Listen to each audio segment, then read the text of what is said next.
Ouais, t'as vu le reportage Terrorisme, raison d'État sur Arte? Ah, c'était hyper intéressant. En fait, il t'explique comment on en est arrivé à une espèce de guerre permanente contre le terrorisme. Pourquoi il n'y a aucune raison, en fait, que tu arrêtes de te poser la question de savoir s'il va pas se passer une merde dès que tu t'apprêtes à participer à un rassemblement quel qu'il soit. Ça fait envie, hein? Moi, perso, j'adore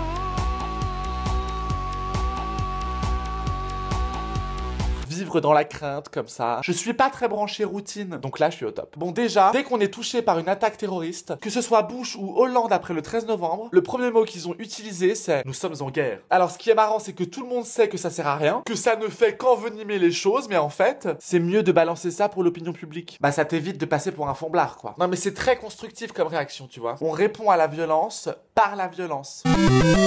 Ah bah après le 11 septembre, Bush a dit « nous ne ferons aucune différence entre ces terroristes et les gens qui les accueillent ».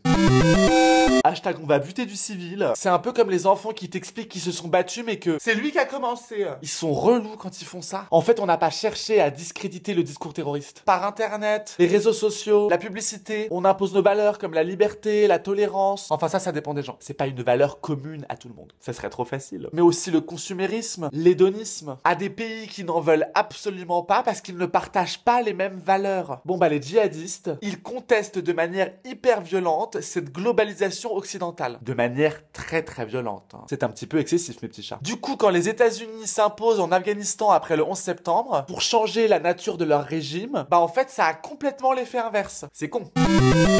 Les mecs viennent prendre le contrôle d'un pays en leur expliquant que c'est pour leur bien. Mais bon, a priori, quand tu te balades en treillis, fourgon blindé, avec une mitraillette à la main, je suis pas certain que tu ne fasses qu'attirer la sympathie, tu vois. Bon, après, la sympathie que tu peux éprouver pour un mec à qui tu expliques que le droit international interdit le recours à la force pour des actes de vengeance et qui te répond « j'en ai rien à foutre », on va leur botter le cul. Elle est toute relative, c'est vrai. T'arrives comme un bourrin, tu t'imposes donc forcément, quand t'as un petit groupe de djihadistes qui débarquent après toi, bah tu n'as fait que mettre de l'eau dans leur moulin en fait.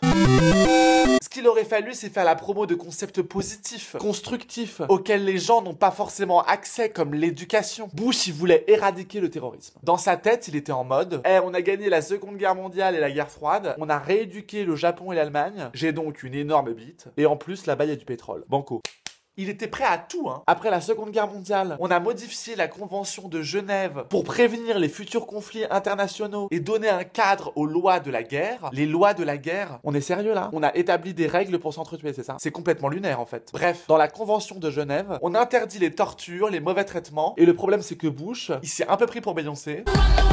C'est moi. Le 7 février 2002, il a annoncé que la convention ne s'applique pas contre Al-Qaïda.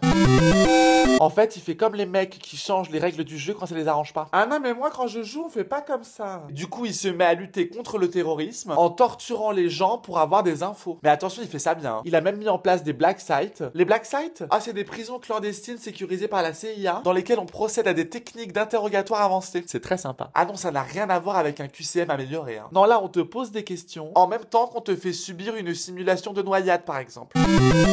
C'est un peu comme une version extrême de l'épreuve du père Fouras dans Fort Boyard, quoi. Ceci dit, la torture, c'est une bonne idée, je veux dire. Tout le monde sait que c'est hyper efficace pour faire dire aux gens ce que t'as envie d'entendre. Non, j'ai pas dit la vérité. J'ai dit ce que t'as envie d'entendre. Il y a une nuance. Elle est petite, hein, mais quand même, elle est importante. Le terrorisme, selon l'Oxford Dictionary, c'est l'utilisation de la violence calculée contre les civils dans le but d'atteindre des objectifs politiques, religieux ou idéologiques. Donc en fait, c'est drôle, le mec lutte contre le terrorisme en agissant comme un terroriste.